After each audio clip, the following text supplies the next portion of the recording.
warahmatullahi wabarakatuh. Waalaikumsalam warahmatullahi wabarakatuh. Bagaimana kabarnya ibu semua? Alhamdulillah, luar biasa. Tetap semangat, Allahu Akbar. Kurang semangat bu. Hiasnya bareng ya yang kompak. Bagaimana kabarnya ibu semua? Alhamdulillah, luar biasa. Tetap semangat, Allahu Akbar. Yes. Oke, sebelumnya pada sesi kesempatan kali ini saya akan menyampaikan materi tentang tumbuh kembang anak usia dini. Sebelum lama lebih jauh, perkenalkan nama saya Musyafa Ali. Saya berasal dari Cilacap. Saat ini saya berprofesi sebagai dosen di Universitas Nahdlatul Ulama Purwokerto. Selain mengajar di Purwokerto, saya juga mengajar di Universitas Terbuka, sekaligus penulis buku bacaan anak. Nah, adapun tujuan pembelajaran yang akan saya sampaikan pada kesempatan hari ini, yakni pertama, nanti untuk peserta diharapkan bisa memahami apa itu pertumbuhan, kemudian dapat memahami apa itu perkembangan, kemudian mengetahui faktor pertumbuhan dan perkembangan, dan juga aspek perkembangan pada anak usia dini. Oke, takut. Ya.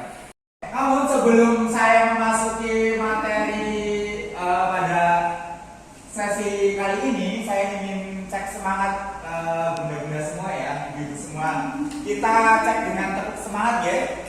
Oke, tepuk semangat.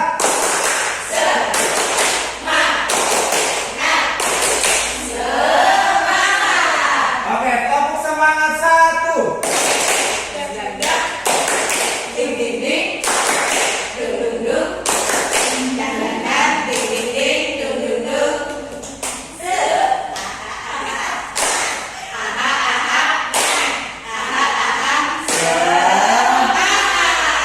Oke, sebelumnya saya ingin bertanya kepada ibu-ibu semua. Di sini ada yang sudah tahu apa itu tumbuh dan apa itu kembang atau pertumbuhan dan juga perkembangan? Ada yang sudah tahu sebelumnya? Siapa yang sudah tahu? Coba angkat tangan, silakan. Ayo Kak. Ya, apa Bu? Kalau tumbuh itu mungkin bisa dari berat badan. Tumbuh berat badan, terus Tinggi badan. Tinggi badan. Kepala. kepala. Oke, kemudian perkembangan. Apa itu perkembangan? Ada yang tahu? Ayo, siapa yang tahu? Ya. Perkembangan itu adalah satu proses dari anak tidak bisa menjadi bisa, dari tidak tahu menjadi tahu. Nah, itu lebih ke ke Skill atau kemampuan gitu ya. Oke, selain skill atau kemampuan, perkembangan, barangkali ada yang mau ngasih contoh. Apa? Perkembangan anak usia dini. Jenengan kan udah ngajar di PAUD nih. Kalau aspek perkembangan mungkin sudah tahu ya. Nah, tapi perkembangan itu yang bagaimana?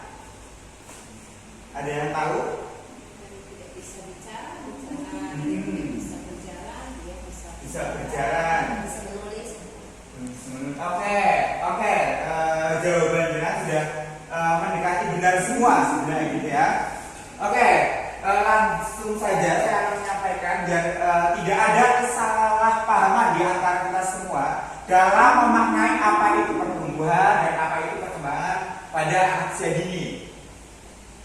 Oke, jadi yang dimaksud pertumbuhan adalah perubahan dalam besar, jumlah, ukuran tubuh atau anggota tubuh yang dapat diukur secara fisik melalui senimbangan atau penimbangan berat badan, pengukuran tinggi badan, pengukuran lingkar kepala, kemudian pengukuran lingkar lengan dan lain sebagainya.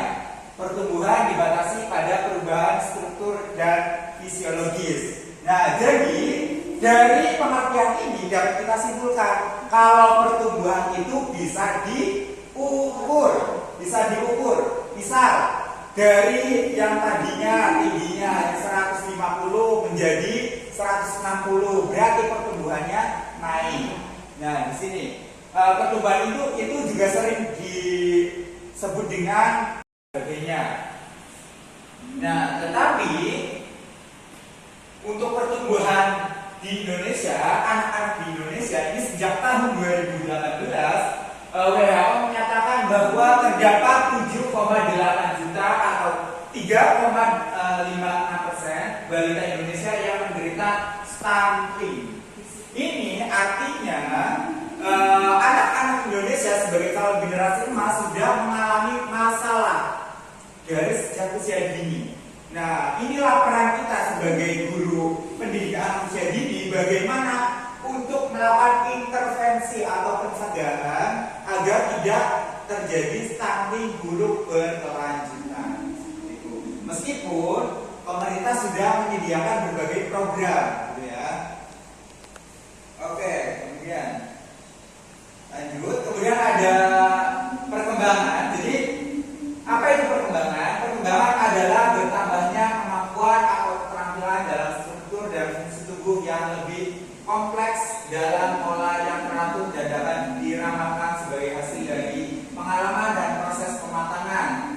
Perkembangan berkaitan juga dengan kemampuan gerak, intelektual, sosial, dan juga emosional. Seperti yang tadi disampaikan, bahwasanya perkembangan itu lebih terstruktur tetapi tidak dapat diukur dan diamati secara langsung. Tidak dapat diukur, kalau diamati bisa, gitu ya. Misal di sini perkembangan intelektual dari yang awalnya anak mungkin belum bisa menuliskan huruf B dan D dengan baik dan benar. Nah, secara berkala ketika perkembangan kognitif anak itu sudah matang, maka anak dapat membedakan mana huruf B, mana huruf D. Oke. Nah, itu sudah bisa dideteksi bahwa kira-kira berat badan anak di usia berapa bulan itu harusnya berapa dan sebagainya. Itu kan mungkin bagi ibu semua sudah pernah mempelajarinya, gitu ya. Kemudian faktor ketika lahir, misalnya pendarahan pada kepala bayi yang dikarenakan tekanan dari dinding rahim ibu sewaktu dilahirkan. Kemudian faktor sudah lahir, misalnya infeksi pada otak dan selaput otak, dan faktor psikologis itu ada misalnya dititipkan di panti asuhan sehingga kurang mendapatkan perhatian dan cinta serta kasih sayang dari orang tuanya. Kemudian faktor perkembangan sendiri di sini ada faktor internal dan juga faktor eksternal. Oke, demikian materi yang dapat saya sampaikan. Kemudian akan saya buka sesi tanya jawab untuk termin pertama. Silakan nanti ibu-ibu bisa bertanya, bisa menyebutkan nama dan juga asal sekolahnya dari mana. Silakan. Oke, monggo. Perkenalkan, saya Sinsudiati dari RA Pemaida Jawa. Gini Pak, di daerah saya kan banyak anak-anak yang stunting. Kebetulan desa saya itu termasuk desa stunting. Nah, gimana untuk menyikapi untuk mengantisipasi untuk anak stunting itu sendiri Pak? Terima kasih.